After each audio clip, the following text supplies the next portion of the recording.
sayings, right? Infamous sayings. Was the more, yeah, I think that word right there, I like that. The more godly you are, the more potent your game is. Now, what people work, you have people that don't really, represent the game, really just boyfriends and husbands, Now, if you're that, that's fine, just stay in your lane. But you don't represent the game, I am the game. I am the concrete. I'm the light pole. I'm the sewage. The potholes. The fire hydrant. All the above. But I'm going to explain this to you, simplify it. Now, what I meant is by this, the more godly you are, the more effective your way of communication is. And, 85% of communication is nonverbal. I've walked you through it, through God Amongst Men, give you an idea, it sprinkles through, esoteric seduction, Macology, the climax, wise as a serpent. The difference between Adam and the serpent is that, Adam was happy to be with the woman, or he thought he was with the woman. It was actually the first documented knock. He was knocked for his broad, Why is that? Because the serpent was the game. Game is growth, ambition, motivation, and excelling. He gave her an idea to excel. The game is really about securing the win. It is about taking advantage. It's, it's not so much, life is not about what you want, right? What you desire. It comes down to what you can leverage and what you can stay on top of, But you got to have the spiritual component first, because, with great power comes great responsibility. You have to understand that there's consequences that come with your actions. There's consequences that come with this lifestyle, Very few people can actually, live this, Now I'm going to speak on, things from the spiritual aspect, all right? The first woman you knock is not, the anatomical woman, is actually your mind. You got to break your mind. You got to break it apart and look at the components,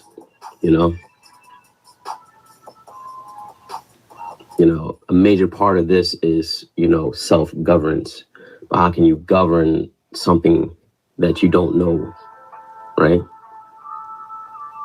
So, essentially you have to examine, who you are, examine your urges, examine your triggers, examine your weakness, examine your insecurities, and other, impurities, and learn to govern and correct it. Because if you don't learn to govern and correct it, someone's going to do that for you, and someone's going to take advantage of you. Another part of the game is, using your disadvantage to your advantage. Maybe you might not be right in the aesthetics. You know what I'm saying? Maybe you might not be right in your wallets, man. You know what I'm saying? But see, the thing is, you act with your mind. You know what I'm saying? Not with your hand, not what you got in your hand. You lead with your mind. This is before you lead with your nuts, the same thing. Your mind and your nuts, really essentially the same thing. You dig? you know. And what did the Lord said? It says that in scripture, you can't go before the Lord with broken stones. You can't go to the Lord, you know, your nuts all crushed up and broken, mind all crushed up and broken, right? Gotta come correct. It means, you know, being honest. But anyways, let's tap into some things, right? We look at the mind, right? Because everything begins and ends in the mind, right? You know, the mind, and what I mean by that is, you know, the universal principle, right? The earth, four corners of the world, the four corners of your mind: earth, wind, fire, and water. The compass, the cross, the axis, the cube of your understanding, right? And as an aid, you know, in that understanding, how the universal mind creates, this is where you can observe the action of your own mind, right? As I said before, because, you know, that is the offspring of the one mind, right? That is brought forth in that like manner.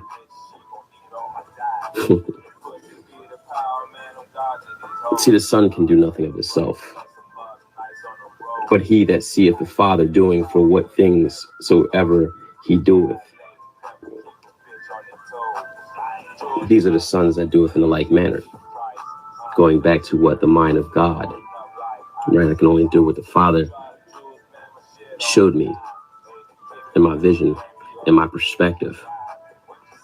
You know, the more godly you are, the more potent or the more effective your game is, the more effective your conversation is, the more effective your movements are. You know, you look at the king on a chessboard. I'm gonna walk you through that. I don't really have to make a lot of moves. When he does move, it's powerful. Why is that? Because he's mastered patience. He's mastered practicing patience.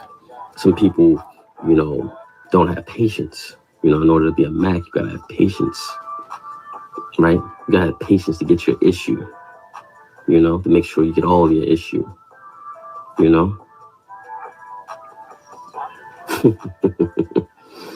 See, a man in his consciousness or of the one mind, you know, it comes down to that belief. You can't have, you know, your mind all over the place. It's like in The Last Samurai. He said you missed the target because you had your mind on too many things, right?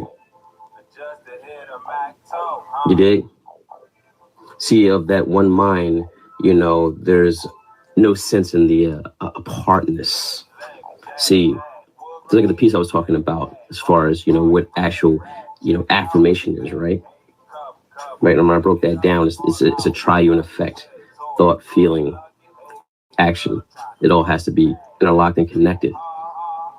And through that affirmation, you know, you can attune yourself to that being, you know, to transmute and transmit, you know, your ideas and desire for accomplishments through things, people, places, and situations. You dig? See, the mind is actually the starting point, you know, of every act, you know, every thought, every feeling. You know, it's the common meeting of, you know, the ground of God, you know, within the man. See, God is your mind. And cannot describe what God is through, you know, human language. It's something you can't describe, it's something you can't define, but you can only live it, right? People can only experience you. They can't describe you, you know? It's a part of being what? Magie. See, you know, you can't describe it, right? You can only, you know, experience it. You can only experience it, you know? This is where I am, right? Early in the morning. You know, I, self-law and master, you know? I, self-law and master of my mind, right? And that's the seat of my perception, you know? That is a resting place from my perspective, right?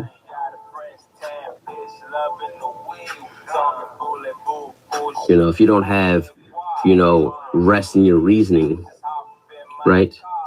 Rest in your rest in your righteousness, and rest in your manhood, you're not qualified, you know? That's the way of a Mac. It's rest, you know? Mental rest, psychological rest, emotional rest, liberty. You know, you can't have rest without liberty, you know?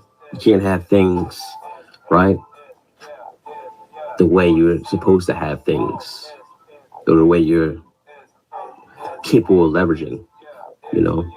So it's really a peace of mind, or the peace of God, right? To have a peace of mind is to have a peace of God.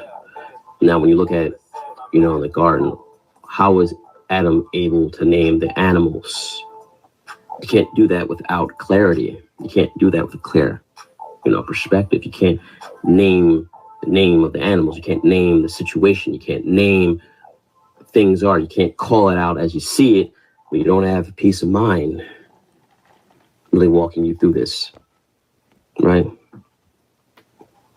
And the mind is your seat of the things that you see, hear, and feel. Now it's through the mind that you see the beauties of the earth, right? And of the sky, and of the melodies, and the music, and of the arts. Because it's all one and the same. You know, the beauty of my mind, in and out through, you know, cell and nerve waves, right? Into one harmonious whole, right? The myriad of moods within the mind, you know? And that's what you call life, you know? Do you give life?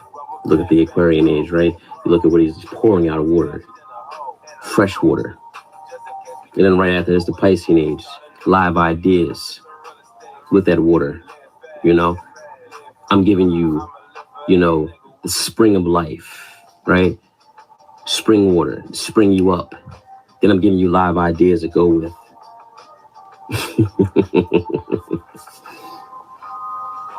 Yeah.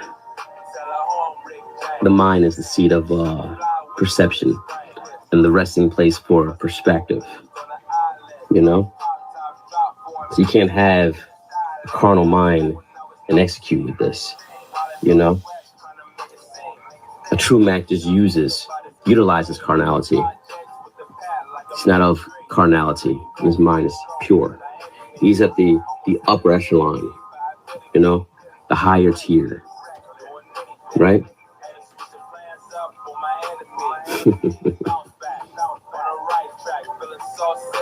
Now, when you look at the mind, right, you know, it's a change and a charge of that mind.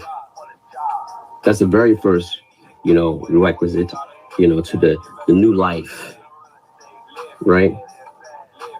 You represent the new life, the fire, the ruach, the spirits, you know? See, the upper chambers, right, is what we can do. We can show you how to come up in yourself, you know? I show you how to come up in yourself, you're going to come up with my issue.